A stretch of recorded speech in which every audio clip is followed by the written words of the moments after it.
नमस्कार दोस्तों, स्वागत है आपका इस सीरीज़ में जिसको कहते हैं what I learned about investing from Darwin. मुझे बहुत खुशी हो रही है कि हम लोगों ने 3 चैप्टर ख़त्म कर दिए और अब मुझे तीनों चैप्टर्स का समरी का ज्ञान क्या निचोड़ मुझे पता है। सबसे पहला चैप्टर है कि रिस्क को बहुत सोच सोच के समझो। इतना बड़ा रिस्क मत लो कि तुम ख़त्म ही हो जाओ। ओह बी द बम्बल बी नाम था उस चैप्टर का। 2 टाइप के रिस्क के बारे में बताया गया कि एक रिस्क है जिसको अवॉइड करना है और दूसरा रिस्क है जो आपको लेना है। अच्छा, सेकंड चैप्टर था द साइबेरियन सॉल्यूशन, जिसमें हमने प्राइमरली ROCE को समझा कि किसी कंपनी को अगर आपने एक क्वालिटी पकड़ लिया, अच्छी क्वालिटी ROCE, तो आपको ढेर सारी अच्छी अच्छी क्वालिटीज़ मिल जाएंगी। थर्ड चैप्टर मुझे शुरू में जब मैंने उसको पढ़ा था तो भूल गया था, paradox of McKenzie and sea urchins. अब मुझे याद हो गया है कि जब भी कोई कंपनी है उसको कई साल तक ज़िंदा रहना है तो उसको इवॉल्व होना चाहिए और इवॉल्व होने के लिए उसको रोबस्ट होना पड़ेगा। और रोबस्ट होने के लिए 7 अलग अलग क्वालिटीज़ चाहिए, जिसमें कि पहला ROCE था, दूसरा फ्रैगमेंटेड कस्टमर्स था, तीसरा उसके पास डेट नहीं होना चाहिए, एक्सेस कैश होना चाहिए, चौथा उसका कॉम्पिटिटिव बैरियर होना चाहिए, पाँचवा उसके पास फ्रैगमेंटेड सप्लायर्स भी होना चाहिए, छठा मैनेजमेंट टीम स्टेबल होनी चाहिए और 7th उसका इंडस्ट्री बहुत स्लो चेंजिंग होनी चाहिए। अब मैं आपको 4th चैप्टर पे लेके जा रहा हूँ जिसका नाम है द पेरिल्स ऑफ पैवलोवियन। पेरिल्स मतलब होता है खतरा। पैवलोवियन उस एक साइकोलॉजिस्ट था, पावलोव, उसके नाम से है। मुझे बहुत हल्का हल्का याद आ रहा है लेकिन क्लियर नहीं है इस चैप्टर का निचोड़। यूजुअली ये 2 पैराग्राफ में निचोड़ देने की कोशिश करते हैं। पहला पैराग्राफ होगा चार्ल्स डार्विन का, दूसरा होगा वॉरेन बफेट का। आइए सबसे पहले वो पढ़ते हैं। As many more individuals of each species are born than can possibly survive. मतलब कि ढेर सारे अलग अलग स्पीसीज़ पैदा होते हैं, ढेर सारे स्पीसीज़ पैदा होते हैं, वो सारे के सारे सर्वाइव नहीं करने वाले। And as Consequently, there is a frequently recurring struggle for existence। और चूँकि ढेर सारी स्पीसीज़ होती हैं इसलिए वो सब स्ट्रगल करती हैं सर्वाइव करने के लिए, एग्जिस्ट करने के लिए। It follows that any being, if it were very however slightly in any manner profitable to itself under the complex and sometimes varying conditions of life, will have a better chance of surviving and thus be naturally selected। और चूँकि अलग अलग type के species होंगे तो अगर उसमें से कोई भी स्पीसीज़ थोड़ा सा भी अलग होगा, slightly in any manner profitable, ज़रा सा भी किसी का स्पीसीज़ का कुछ चीज़ बड़ा है, कुछ चीज़ सुंदर है, तो वो under the complex and sometime varying conditions of life, और लाइफ की कंडीशंस बहुत कॉम्प्लेक्स है और बहुत ही वेरिंग है, बहुत अलग अलग टाइप की है, उसके चांसेस ऑफ सर्वाइवल बढ़ जाएंगे। और जिस क्वालिटी से उसके चांसेस ऑफ सर्वाइवल बढ़ेंगे वो चीज़ नेचुरली सेलेक्ट हो जाएगी, मतलब वो अगली स्पीसीज़ में जाएगी। सिंपली कहा जाए, इसमें मैंने फ़ोटो बनाई है एक डंग बीटल। तो डंग बीटल के अलग अलग टाइप के होते हैं उनकी शक्ल, तो उसमें से किसी का कुछ चीज़ बड़ा हो जाए और उसके सर्वाइवल के लिए वो चीज़ अच्छी हो जाए तो वो अगले वाले बच्चे में चली जाएगी। ये तो हो गया चार्ल्स डार्विन का from origin of species. Warren Buffett कहते हैं, in our view it is a folly to forgo buying shares in an outstanding business whose long term future is predictable. कह रहे हैं कि ये बहुत बड़ी गलती है कि अगर आपके सामने कोई बहुत अच्छा बिजनेस है, आउटस्टैंडिंग बिजनेस है, और जिसका लॉन्ग टर्म फ्यूचर बहुत क्लियर प्रेडिक्टेबल है कि वो कमाता ही रहेगा, उसके शेयर ना खरीदना पागलपन है, बहुत बड़ी गलती है। Because of short-term worries about an economy or a stock market that we know to be unpredictable। और क्यों लोग नहीं खरीदेंगे? क्योंकि शॉर्ट टर्म में मार्केट में कुछ क्रैश हो गया है, कुछ खराबी हो गई है और वो अच्छी कंपनी है, आप जानते हैं, और उसको नहीं खरीद रहे हैं, तो ये पागलपन है। Why scrap an informed decision because of an uninformed guess? आपको पता है कि एक कंपनी बहुत अच्छी है, वही है इन्फॉर्म्ड डिसीजन, और आपको अनसर्टेनिटीज़ मार्केट के अप्स एंड डाउन्स के बारे में ज़्यादा पता नहीं है। उस गैस की वजह से आप एक अच्छे बिज़नेस को नहीं खरीद रहे हो, ये बेवकूफ़ी है। यहाँ पर जो अच्छा बिज़नेस है उसको इक्वेट कर रहे हैं उधर जो क्वालिटी के साथ में वैरायटी के साथ कि जो एक स्पीसीज़ ज़रा सा कुछ नया चीज़ कर लिया, सर्वाइव कर दिया। अब होगा ये कि आपके सामने 10 लोग खड़े हैं, 10 में से एक थोड़ा सा अजीब होगा, आप बोलेंगे यार इससे बच के रहो। लेकिन अगर वो अजीबपन उस स्पीसीज़ के सर्वाइवल के लिए अच्छा है तो वो नेक्स्ट उसको बचाएगा, उसको सर्वाइव कराएगा। ऐसे ही मान लीजिए स्टॉक मार्केट में ढेर सारी कंपनीज़ हैं और आप जानते हैं ये अच्छी कंपनी है, और अच्छी कंपनी होने के बावजूद मार्केट क्रैश हुआ, कोई बूम बस्ट आया और वो उसके शेयर्स गिर गए। अगर उस गिरने पर आप उस स्टॉक को नहीं खरीद रहे हो तो ये बहुत बड़ी बेवकूफ़ी है। इसको पेरिल्स ऑफ पैवलोवियन क्या क्यों कहा गया, ये हमको आगे समझ में आएगा। You are young bald, not because of age but because you have been tearing your hair out. कह रहे हैं आप young, you are going bald, आप टकले हो रहे हैं क्योंकि आप बूढ़े हैं इसलिए नहीं, बल्कि इसलिए क्योंकि आप अपने बाल नोच रहे हैं। Few years ago you committed to investing $1,00,000 with the money manager. कुछ साल पहले आपने $1,00,000 इन्वेस्ट करने के लिए सोचा था एक मनी मैनेजर के साथ में। This fund manager did not want to raise cash and said that he would call commitments if he saw attractive opportunities to invest in the market. और ये मैनेजर जो था उसने तुरंत आपसे पैसा लिया नहीं, उसने कहा जब मार्केट में कोई अच्छा मौका आएगा तब मैं आपसे ले लूँगा। He made a strong pitch with a snazzy PowerPoint presentation and like everyone in the industry, he promised to be a long term oriented. उसके बाद उसने एक बहुत ही अच्छा सा खूबसूरत सा PowerPoint presentation बनाया और जैसे सबकी सब इंडस्ट्री में कहते हैं उसने कहा कि मैं लॉन्ग टर्म ओरिएंटेड हूँ, ये जो स्टॉक खरीदूंगा हमेशा के लिए खरीदूंगा। He also claimed that he does not like to lose money. उसने ये भी कहा जैसे वॉरेन बफेट कहता है कि तुम्हें पैसा नहीं खोना चाहिए, as if everyone does। ऐसा लगता है जैसे किसी को लगता है क्या कि उसको पैसा खोना है। खैर, and that he carefully assesses the quality of businesses and buys when everyone else is selling. Plus वो किसी भी बिजनेस को कह रहा है कि मैं क्वालिटी को बहुत अच्छे से असेस करता हूँ और मैं तब खरीदता हूँ जब दूसरे लोग बेचते हैं। एग्जैक्टली जो वॉरेन बफेट कह रहा है, वेरी बफेट, एकदम बफेट के स्टाइल का है ये, वेरी ओल्ड वर्ल्ड, पुराने ज़माने का इन्वेस्टर लग रहा है। You have heard the same spill from every one but he seems quite sincere. आपने इस तरह की बातें बहुत से लोगों से सुनोगी, बहुत से इन्वेस्टर से, लेकिन ये कुछ अलग लग रहा है, सिंसियर लग रहा है, और at least he puts it on a good act. और अगर वो ईमानदार नहीं है तो कम से कम ईमानदारी का ढोंग तो बहुत अच्छा कर रहा है। A few quarters have passed, he has called $40,000 from you. अब 2 क्वार्टर 3 क्वार्टर चले गए, उसने कहा $40,000 लाओ, चाहिए मुझे। At the end of the quarter the value of your 40,000 investment is 38,000। 3 महीने बाद आपके 40,000 का वैल्यू हो गया 38,000। You know that the market has been bit weak lately, so you ignore the minor loss.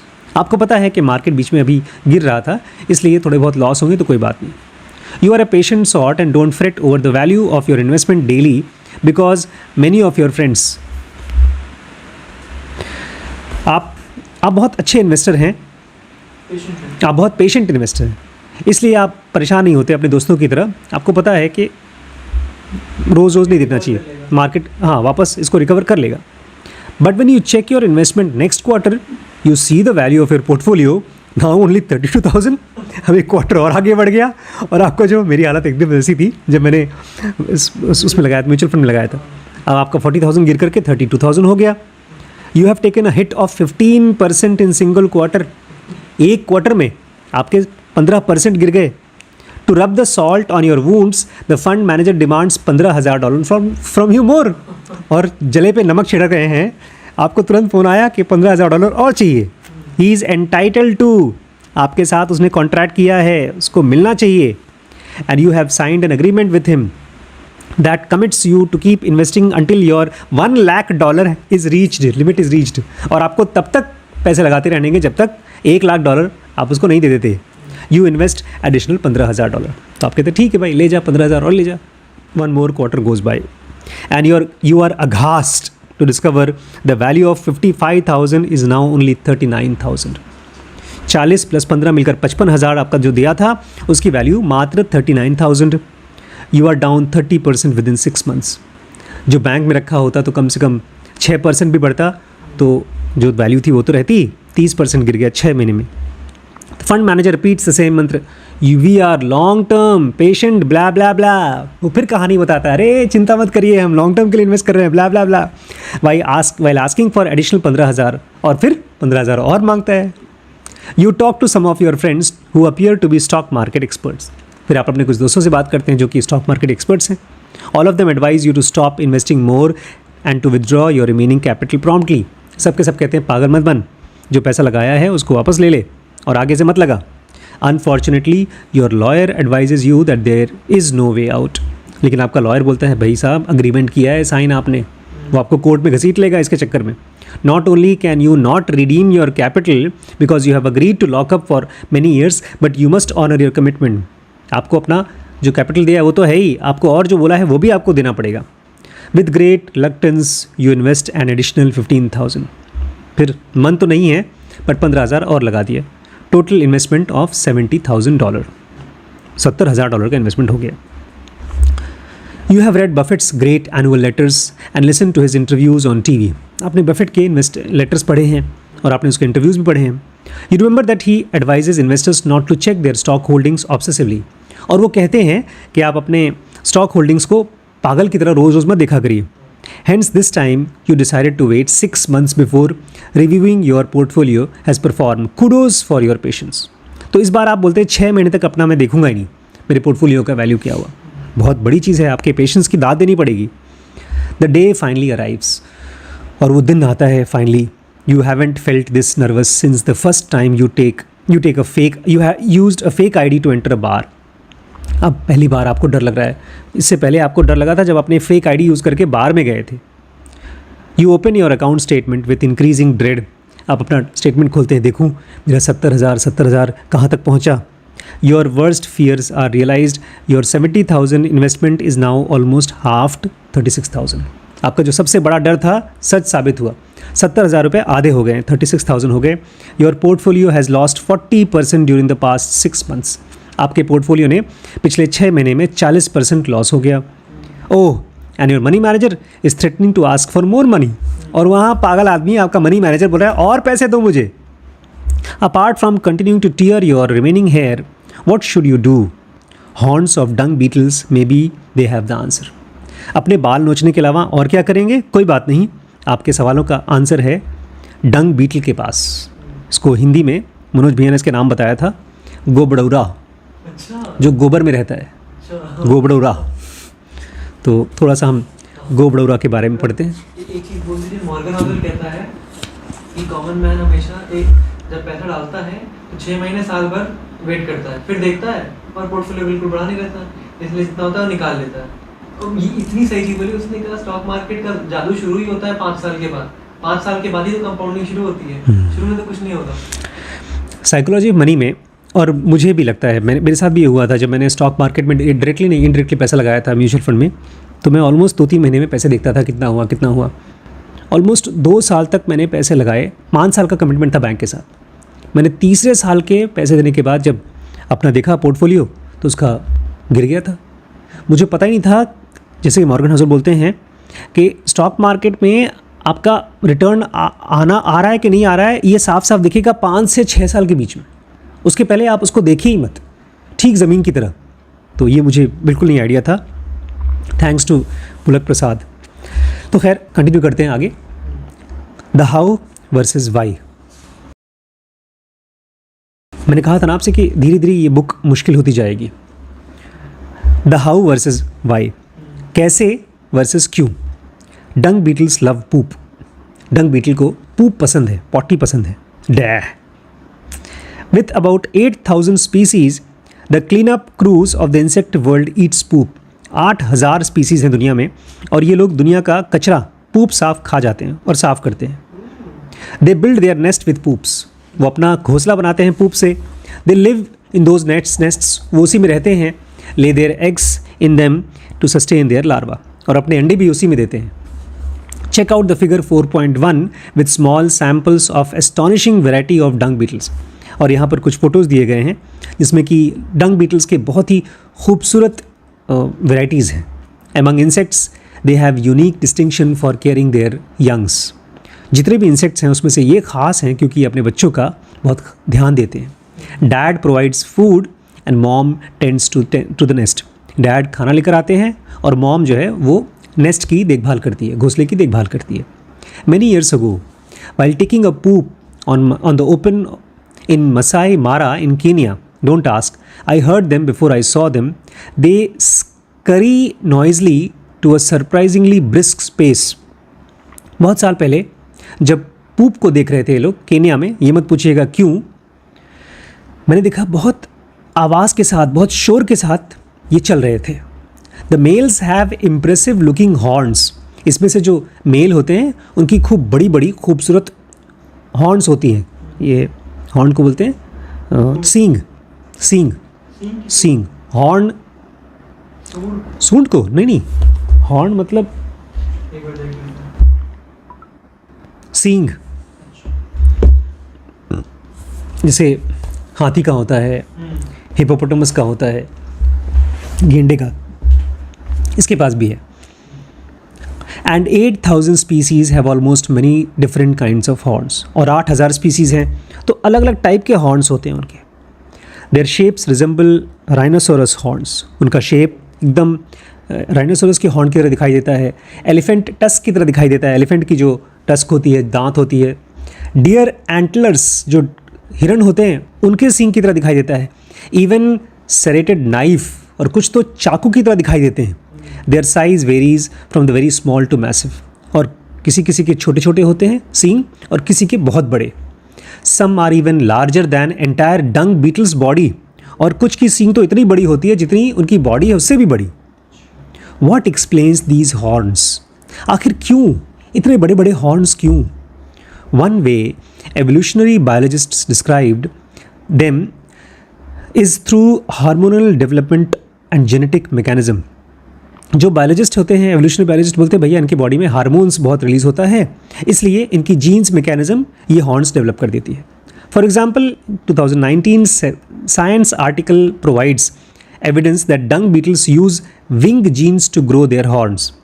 2019 का साइंस आर्टिकल बोलता है कि एक विंग जीन्स होता है जो हॉर्न्स को ग्रो करने में हेल्प करता है।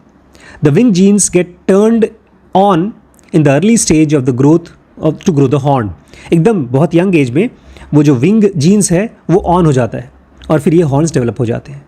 Wing genes get turn on early, later these genes switch off, और फिर एक टाइम के बाद ये स्विच ऑफ हो जाता है।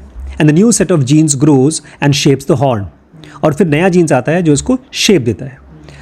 The article in the Journal of Insect Physiology explores the types and quantities of hormones that control the length of the horn in males. इस आर्टिकल में ये भी बताया गया है कि कौन कौन सी हार्मोन्स टाइप और कितना हार्मोन्स रिलीज होते हैं जिसकी वजह से ये हॉर्न्स बड़े होते हैं। It showed that hormone methoprene has a significant influence on production of hormone. और देखा गया है कि खास हार्मोन है मेथोप्रीन जो ये हॉर्न्स को डेवलप होने में हेल्प करता है। These scientists are asking how questions, तो ये सारे के सारे साइंटिस्ट ये सवाल पूछ रहे हैं कि ये हॉर्न्स कैसे डेवलप होते हैं। How do the horns grow, how does the horn length differ, कैसे ये हॉर्न्स ग्रो होते हैं और क्यों एक स्पीसीज़ का दूसरी स्पीसीज से साइज अलग होता है। Another route of exploring the cause of horns is to understand the adaptive nature of them. एक और तरीका है इन हॉर्न्स को समझने का कि किस तरह से ये हॉर्न्स अडेप्ट करते हैं नेचर में, इनका एडेप्टिव नेचर होता है।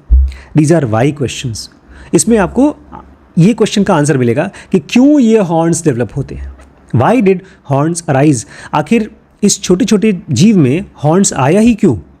Y do they increase the fitness of beetle, और क्यों हॉर्न्स की वजह से एक बीटल फिट माना जाता है। Why can horns be consider in adaptation, और क्यों एक सिंपल सा बीटल हॉर्न बना करके अडेप्ट कर जाता है।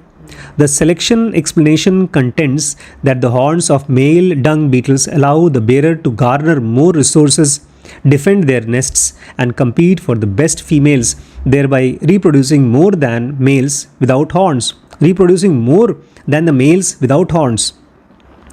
सिलेक्शन, अगर कि एक हॉर्न वाला अगर नेचर में सेलेक्ट हो जाता है तो देखा जाता है ये अगर हॉर्न आ जाए किसी को तो उससे 3-4 चीज़ें होती हैं। सबसे पहला, ये ढेर सारे रिसोर्सेज इकट्ठा करता है। किसी के पास बड़े बड़े हाथ हैं तो ज़्यादा खेती कर पाएगा बाकियों से, ऐसे ही ये अपना ज़्यादा कचरा इकट्ठा कर पाएगा। डिफेंड देयर नेस्ट, हॉर्न है, लड़ाई करेगा दूसरे से और अपने नेस्ट को बचाएगा।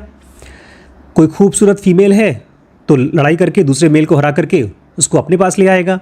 और इस तरह से reproducing more than the mails without horns, इसके ज़्यादा बच्चे होंगे क्योंकि बाकी जो बिना हॉर्न वाले बीटल्स हैं उनसे ज़्यादा बच्चे इसको होंगे।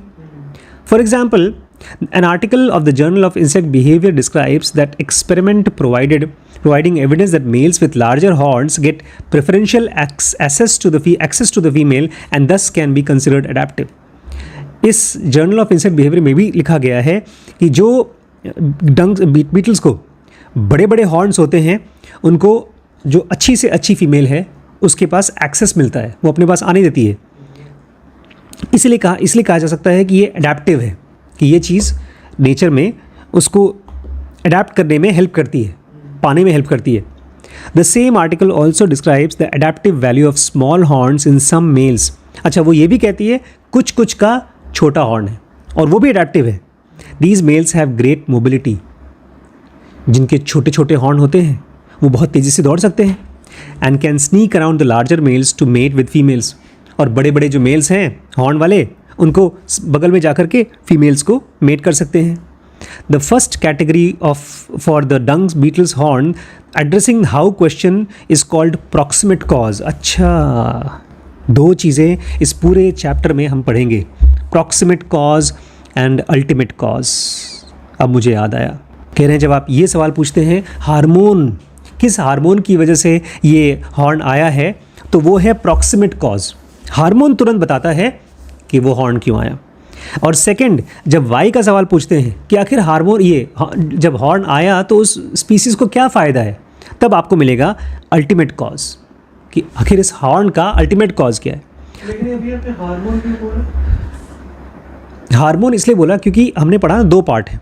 बायोलॉजिस्ट बोलते हैं ये वाला हार्मोन रिलीज़ होगा तो ये इसका हॉर्न बढ़ेगा, जैसे हम इंसानों में। पर ये कह रहा है जब हम लोग हाउ क्वेश्चन लेते हैं तब आता है। हाँ, जब आप हाउ का सवाल लेंगे तो आप हार्मोन को खोज रहे हैं। अच्छा। जब एक मान लीजिए आपके बारे में एक साइंटिस्ट बोलता है आखिर ये इतना बड़ा कैसे हो गया, लंबा कैसे हो गया, तो प्रॉक्सिमेट कॉज या हाउ आंसर ये रहेगा कि इसके अंदर में हार्मोन का रिलीज़ हुआ, ग्रोथ हार्मोन।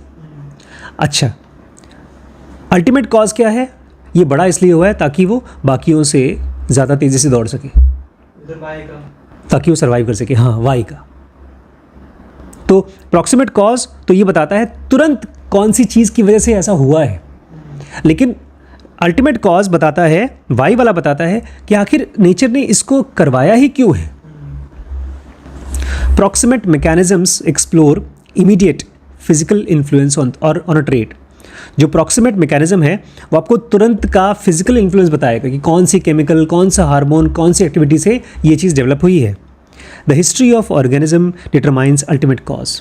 लेकिन जब आप किसी ऑर्गेनिज्म की हिस्ट्री पढ़ोगे, पिछले कई सालों में, कई हज़ार सालों में जो सर्वाइव कर गए हैं, वो बताएगा आपको ultimate cause. Specifically the role played by natural selection to favour one trait versus another. आपको ये बताएगा कि नेचर, क्योंकि एक स्पीसीज़ है, उसकी बड़ी सी हॉर्न है, उसको पता भी नहीं कि उसके पहले उसके फादर के पास वो हॉर्न नहीं थी, लेकिन उसके बाद उसके बच्चे के पास उससे भी बड़ी हॉर्न है, उसको तो पता ही नहीं क्यों है। वो इसलिए क्योंकि नेचर ने इस चीज़ को डाला है। इसको बोलते हैं नेचुरल सिलेक्शन। कोई क्वालिटी जो आगे नेचर डालती है उसको बोलते हैं नेचुरल सिलेक्शन। तो जो प्रॉक्सिमेट मैकेनिज्म है वो एक्सप्लोर करता है जो तुरंत कॉज हो रहा है। Proximate cause, ultimate cause, proximate cause, ultimate cause. जैसे प्रॉक्सिमेट कॉज है, प्रॉक्सिमेट मैकेनिज्म ये एक्सप्लोर करता है इमिनेंट। जैसे बेस्ट एग्जांपल देता हूँ मैं, आपको बेस्ट एग्जांपल देता हूँ। कोई बोले कि डॉक्टर साहब आप हॉस्पिटल क्यों खोल रहे हैं? क्योंकि एक ज़मीन मिल गई है इसलिए खोल रहा हूँ। ज़मीन नहीं मिलती तो मैं हॉस्पिटल नहीं खोलता। हो गया प्रॉक्सिमेट कॉज। अल्टीमेट कॉज क्या है? जब मैं हॉस्पिटल खोलूँगा तो उससे हमारा ग्रोथ ज़्यादा हो पाएगा, इसलिए खोल रहा हूँ मैं। ज़मीन मिलना हाउ है, लेकिन लॉन्ग टर्म विजन वाई है।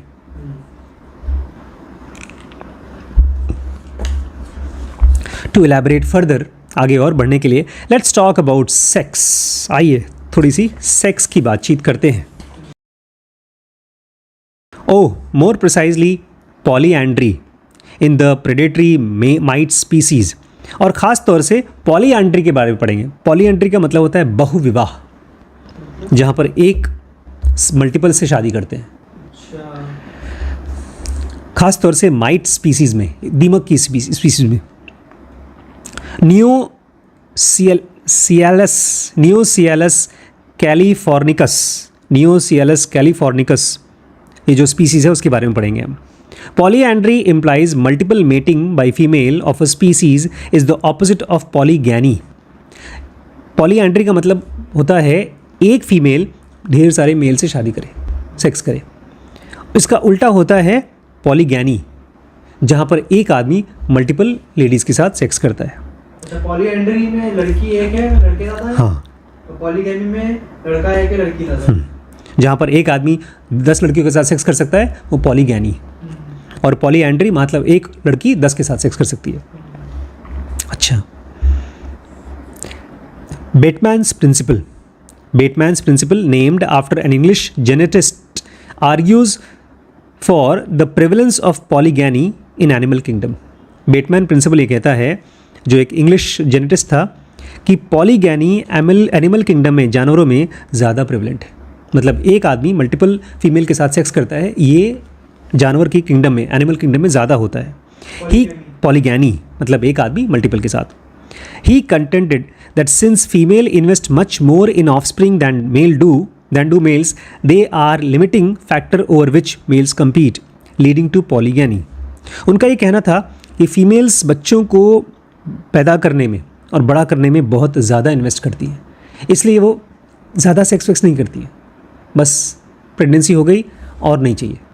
लेकिन आदमी को बच्चा तो पैदा करना नहीं, तो 10 के साथ सोएगा, 100 के साथ सोएगा, इसलिए पॉलीगैनी नेचर में ज़्यादा होता है।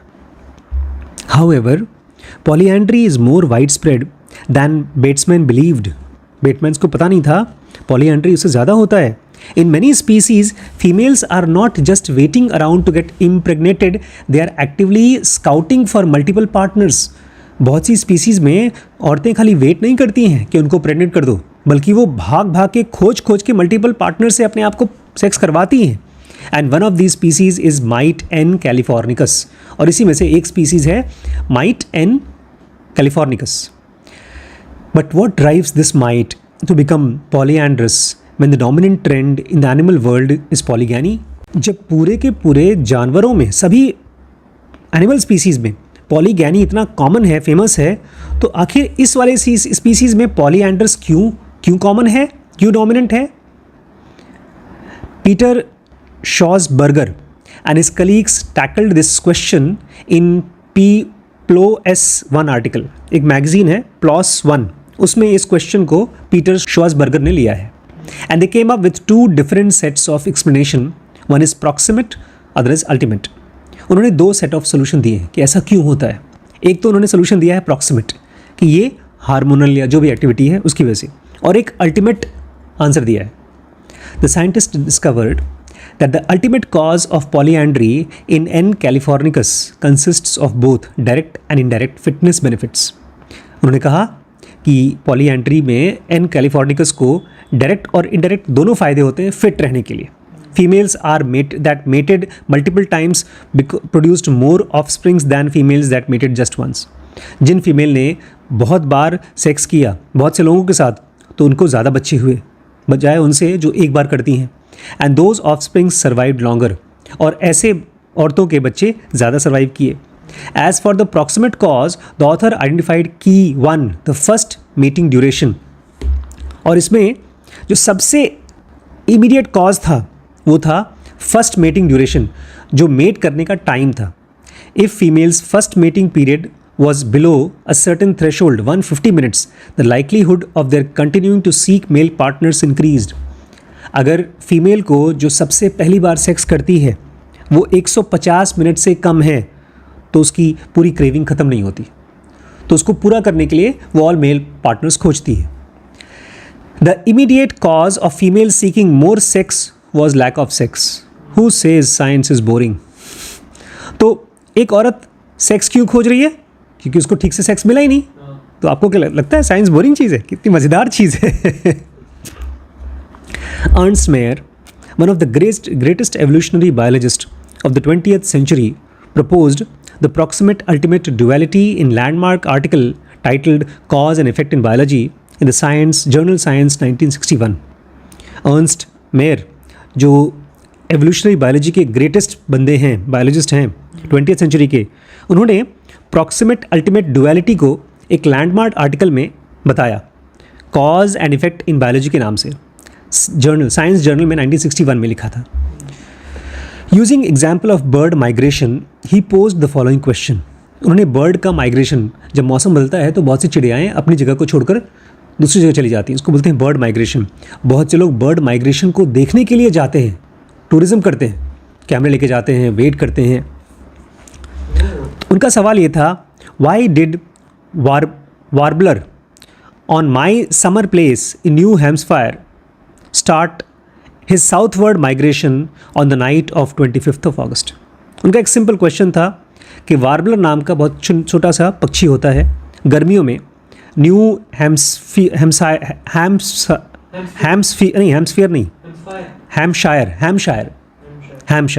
न्यू हैम्पशायर में जो मेरे घर के पीछे था, वो 25 अगस्त को रात को आखिर क्यों पैक करके निकल गया, माइग्रेट क्यों कर गया? क्या उसको ऐसा चीज़ पता चला, क्या क्यों मिला, क्यों गया? He proposed 4 causes for this migration, और उन्होंने इसका आंसर भी दिया, 4 कॉज बताए। सबसे पहला ecological cause. The bird would starve if it stayed in new Hampshire for the winter. अगर वो यहाँ रुका सर्दियों में, खाने को कुछ नहीं मिलेगा, मर जाएगा, इसलिए गया। दूसरा, genetic cause honed over millions of years that induced warbler to respond to external stimuli and gain selective advantage over warbler that did not migrate. उसके जीन्स में ये चीज़ है पिछले करोड़ों सालों से, लाखों सालों से, कि वो जैसे ही उसको हल्का सा भी सर्दी का महसूस हुआ वो तुरंत भाग जाए, ताकि वो बाकी जो नहीं भागेंगे उनसे ज़्यादा सर्वाइवल के चांस हो जाएं उसको।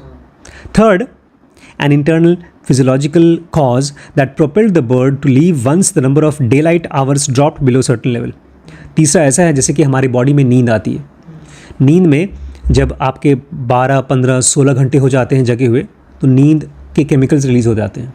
ऐसे ही इसमें भी एक फिजियोलॉजिकल कॉज है कि जब आपने कई दिन, कई महीने बिता लिए, तो बॉडी का क्लॉक चालू हो जाएगा और आपको बोलेगा जाओ यहाँ से। तो उसको बोलते हैं इंटरनल फिजियोलॉजिकल कॉज। इंटरनल, अंदर की बॉडी की क्लॉक है।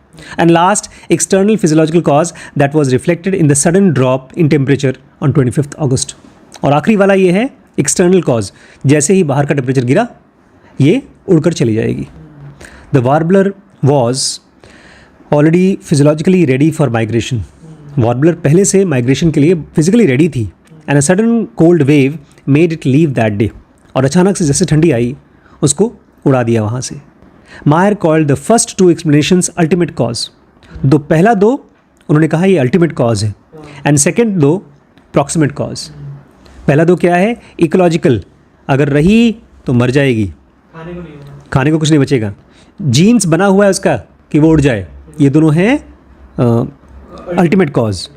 और उसके बॉडी के अंदर और बाहर टेम्परेचर, ये हैं प्रॉक्सिमेट कॉज। तो आज की इस वीडियो में थैंकफुली ये 2 चीज़ों का पूरे चैप्टर में डिस्कशन होगा। Proximate cause, immediate cause, proximate cause, immediate cause. एक बार दोबारा ये दोनों को साफ साफ बताइए, है क्या प्रॉक्सिमेट और इमीडिएट? सबसे आसान। आज से कई साल पहले मैं 12th में था। 12th में मेरे पिताजी ने कहा तुम्हें डॉक्टर बनना है। आज मैं डॉक्टर बन गया हूँ। कई साल हो गए, ऑलमोस्ट 1997 में मैंने MBBS ज्वाइन किया था। 95 में 12th मैंने पास किया था। 1 साल वेट किया था, एडमिशन नहीं हुआ MBBS में। 96 में एडमिशन हुआ, और उसके बाद में अब 96 से लेकर 2026 20 साल से ऊपर हो गया। 20 साल हो गया ना? 96 2006, अरे 30 साल होने वाले हैं। तो डॉक्टर क्यों बना? उसके 2 कॉज हैं, एक प्रॉक्सिमेट कॉज और एक अल्टीमेट कॉज। प्रॉक्सिमेट कॉज ये है कि मेरे आसपास में थे संजू भैया जो खुद डॉक्टर थे, मौसा जी के लड़के, उनको देखा तो पापा को लगा तुम्हें भी बनना चाहिए। अल्टीमेट कॉज ये है कि अगर डॉक्टर बन गए तो बहुत अच्छा करियर होगा, लॉन्ग टर्म विजन। ये तो मेरा हो गया। और एग्जांपल देता हूँ, पापा इंजीनियर हैं, वो थे अबू धाबी में, 36 ईयर्स तक वहाँ थे। 36 ईयर्स तक वहाँ रहे तो उन्होंने बहुत सी ऐसी चीज़ें की, जैसे बॉम्बे में रहे। हाँ, स्टॉक मार्केट में पापा ने इन्वेस्ट किया। इसका अप्रॉक्सीमेट कॉज क्या है? उनके फ्रेंड्स वो स्टॉक मार्केट में थे, वो भी थे, ये अप्रॉक्सीमेट हो गया। और लॉन्ग टर्म है स्टॉक मार्केट के बारे में उनकी विजन, बड़ी विजन। इन दोनों को डिफरेंशिएट करना बड़ा मुश्किल है अभी, क्योंकि जब आप किसी भी चीज़ का कॉज पूछते हैं तो ये दोनों साथ में आते हैं। लेकिन हाँ, अगर आप सबसे पहले फोकस करें प्रॉक्सिमेट कॉज के बारे में, जैसे आप यहाँ पर आए, आज से 3 साल पहले आए आप यहाँ पे, 4 साल हो गया, आपने एडिटिंग करना शुरू किया। क्यों? प्रॉक्सिमेट कॉज मेरे पास हैं आप। अगर आप मेरे पास नहीं होते और आप इलाहाबाद में होते तो आप बीटेक पढ़ते, क्योंकि पापा वहाँ पर हैं।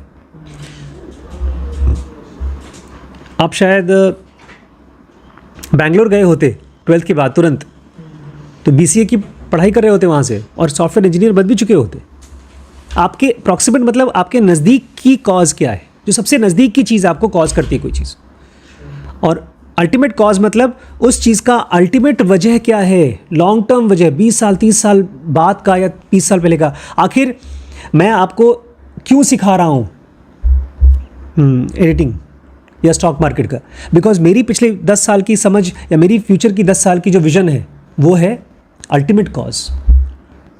सबसे पहले फोकस करिए तुरंत वाला कॉज। आज आपने क्या खाया? पनीर की सब्जी खाई। क्यों खाया? क्योंकि आप गए थे पार्टी में, वहाँ नहीं गए हो तो नहीं खाते।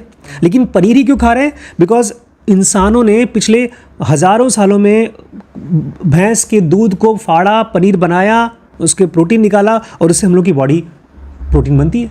तो वो है ultimate cause, proximate cause, ultimate cause. ऐसा ही जो बर्ड में था, बर्ड में इनके में ऑलरेडी जीन्स थी, इसलिए जैसे ही ठंड लगी तुरंत इनको खा के चलो निकलते हैं। तो जो आपके सबसे नज़दीक है उसको बोलेंगे प्रॉक्सिमेट कॉज, और जो अल्टीमेट वजह है उसको बोलेंगे अल्टीमेट कॉज। ठीक है।